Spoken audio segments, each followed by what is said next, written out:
दोस्तों मेरे सामने सुमन पवारिया जी हैं और दिल्ली भारत की राजधानी है। यहाँ पर महिलाएं बहुत आगे बढ़ चुकी हैं। तो आज इस कार्यक्रम का जो है पूरा संचालन इन्होंने किया है और सबसे पहले इसके लिए आपको धन्यवाद।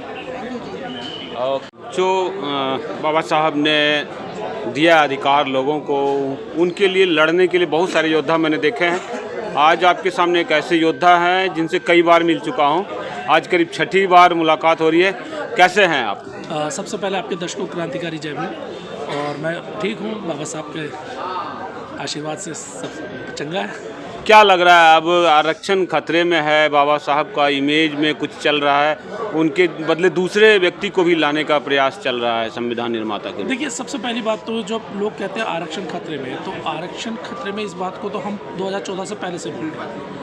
सवाल ये आता है कि समाज को इस समय क्या करना चाहिए। समाज को कभी भी याद रखिए, मैं बार बार कहता हूँ कि जब समाज को जुड़ना चाहिए, और जुड़ने का मतलब ये नहीं कि मान लीजिए बहुत सारे हम देखते हैं लोगों में क्या होता है कि तेरा संगठन बड़ा है, मेरा संगठन छोटा है, छोटे बड़े की हम आपस में लड़ाई लड़ते हैं। कायदे में लड़ाई हमें आपस में नहीं लड़नी है, हमें ऐसी व्यवस्था के खिलाफ लड़ना है जो आपके हक अधिकारों को छीन रहे हैं। आप कैसे लड़ेंगे? बीजेपी को आप लोग दोष देते हैं, वो लगातार चुनाव जीत रही है। लालू यादव जी, उनके बेटे की बहुत करारी हार है, उसमें दलित समाज का बड़ा हाथ माना जा रहा है। नहीं, देखिए, इस बात को मैं आपकी एग्री करता हूँ कि हम सिर्फ बीजेपी से लड़ाई नहीं लड़ रहे, हमारी पॉलिटिकल पार्टियों से लड़ाई नहीं, हमारी उस मानसिकता से लड़ाई है जो एक इंसान को दूसरे इंसान के द्वारा गुलाम बनाता है। वो किसी भी दल में हो सकता है, ऐसा नहीं उसमें।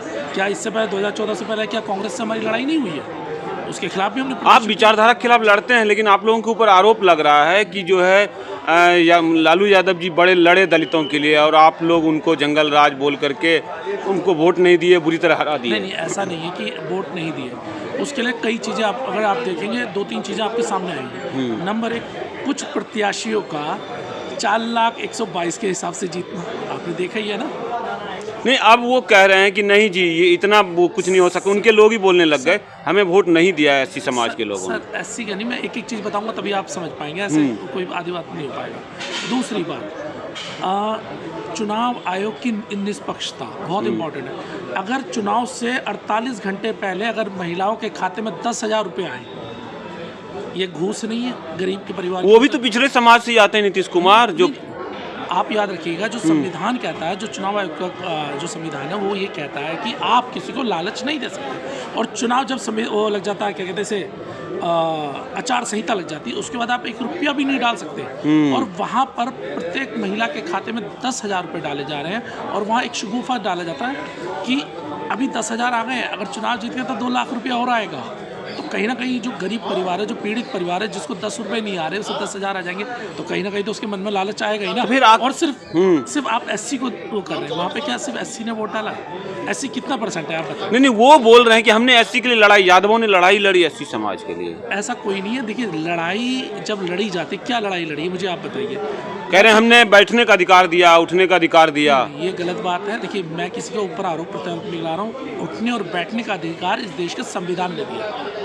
हाँ, ये बात हम कहते हैं कि बहुजन समाज को अगर इकट्ठा होकर अगर अपने अधिकार लेने, तो उसके लिए बहुजन समाज को 85% बनना पड़ेगा।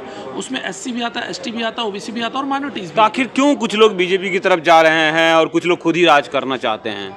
देखिए, अगर आप देखेंगे, अगर मैं आपको डाटा दूं, तो ज़्यादातर ओबीसी कम्युनिटी के जो वोटर्स हैं वो भाजपा की तरफ आज की डेट में कट्टर हिंदू बनने के चक्कर में, और दोष लग रहा है एससी समाज के ऊपर। दोष एससी पे एक्चुअली जब सबसे ज़्यादा जो लड़ाई लड़ता है, जो एक आपने इतिहास देखा, सबसे ज़्यादा आरक्षण वगैरह के लिए लड़ाई लड़ता है सड़कों कौन लड़ता है? कभी आप बताओ मुझे, कितने ओबीसी समाज की जातियों के लोग सड़कों पर उतरते हुए देखे? मुझे बताइए कितने। यही मेन कारण है। एक बताइए। लेकिन जब अधिकार संविधान बचाने की लड़ाई होती है, सबसे ज़्यादा कौन कूदता सड़कों पर? दलित समाज के लोग। सबसे ज़्यादा, आपको याद होगा 2 अप्रैल वाला जब केस हुआ था, सबसे ज़्यादा किन बच्चों की शहादतें हुई थी?